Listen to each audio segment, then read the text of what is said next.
আমাদের খুব বিরক্তি লাগে যখন একটা অ্যানাদার আইডি ক্রিয়েট হয়ে যায় অটোমেটিকলি, তখন আমাদের মাথাটা হ্যাং হয়ে যায়। তো হ্যাং হওয়ার কোনো কারণ নেই, এই ভিডিওটা দেখলে আজকে সমাধান পাবেন।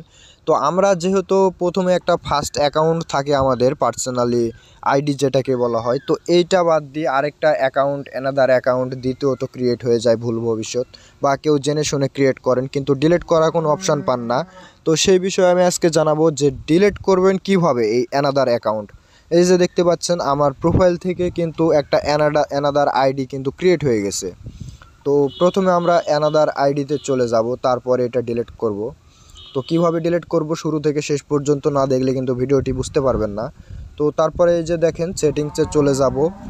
সেটিংসে যাওয়ার পরে এই যে দেখেন সিকিউরিটি অ্যান্ড প্রাইভেসি, এই অপশানটাতে চলে যাব। তারপরে দেখতে পাচ্ছেন আবারও সেটিংস আসছে, সেটিংসে চলে যাব। তারপরে এই যে দেখেন পার্সোনাল ডিটেলস এখানে আসব। তারপরে এখানে এসে আবারও পার্সোনাল ডিটেলস এখানে আসব। তারপরে দেখতে পাচ্ছেন অ্যাকাউন্ট ওনারশিপ অ্যান্ড কন্ট্রোল, এই সেটিংসেতে টিপ দেব। এই সেটিংসে টিপ দেওয়ার পরে তারপরে আমরা যে দ্বিতীয় নম্বর অপশানটা আছে এই দ্বিতীয় নম্বর অপশানে টিপ দেব। তারপরে দেখতে পাচ্ছেন আমাদের এই যে দ্বিতীয় একটা অ্যানাদার্স অ্যাকাউন্ট, আর উপর কার্ডটা হচ্ছে আমার পার্সোনাল আইডি। তো অ্যানাদার অ্যাকাউন্ট এটা ডিলিট করব, যার কারণে এখানে ক্লিক করব। তারপরে দেখতে পাচ্ছেন ডিসেবল প্রোফাইল, তো ডিএক্টিভ প্রোফাইল সরি, তো এটা আমরা করব না, জাস্ট ডিলিট প্রোফাইল এটা করব।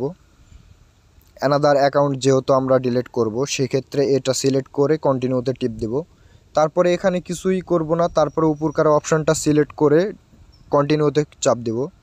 তারপর আবার এই যে কন্টিনিউতে চাপ দেব। তারপরে দেখতে পাচ্ছেন যে এখানে একটা ড্যাশবোর্ড আসছে অনেক বড়। তো এখানে না করে নিচে যে এই যে কন্টিনিউতে আবারও চাপ দেব। তো এটা দেওয়া হয়ে গেলে তারপরে আমরা যে আমাদের অরিজিনাল মেন পার্সোনাল যে অ্যাকাউন্ট আইডি ওইটার পাসওয়ার্ড দিয়ে দেব, এখানে পাসওয়ার্ড লাগবে। পাসওয়ার্ড দেওয়া শেষ, এখন আমি কন্টিনিউতে চাপ দিলাম।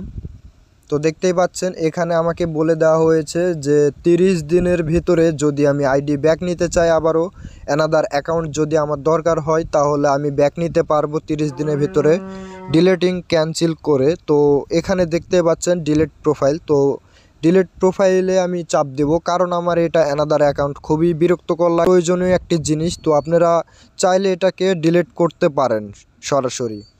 তো আমি জাস্ট ডিলিট প্রোফাইলে চাপ দিলাম, কারণ এটার আমার দরকার নেই, এটা খুব বিরক্তি লাগে। তো এটা আমার একদমই ভালো লাগে না। এই যে দেখেন আমার ডিলিট হয়ে গেছে, এই যে আমার মেন প্রোফাইলে চলে আসলাম, আবারও আমাকে ব্যাক করে মেন প্রোফাইলে দিয়ে দিয়েছে। তো দেখতে পাচ্ছেন এখানে আর কোনো অ্যানাদার অ্যাকাউন্ট নেই, যেটা ছিল ওইটা ডিলিট হয়ে গেছে, আর বর্তমান দেখা যাচ্ছে না আমাদের এখানে অ্যানাদার অ্যাকাউন্ট দেখা যাচ্ছে না। আর এই প্রোফাইল এই অ্যাকাউন্টের ক্ষেত্রে আর কোনো অ্যানাদার অ্যাকাউন্ট নেই। আপনারা বুঝতেই পারছেন কিভাবে আমরা অ্যানাদার অ্যাকাউন্ট সর্বোচ্চ ডিলিট করব। তো ভিডিওটি ভালো লেগে থাকলে একটা লাইক কমেন্ট করবেন এবং একটা ফলো দিয়ে পাশে থাকবেন। ধন্যবাদ সকলকে।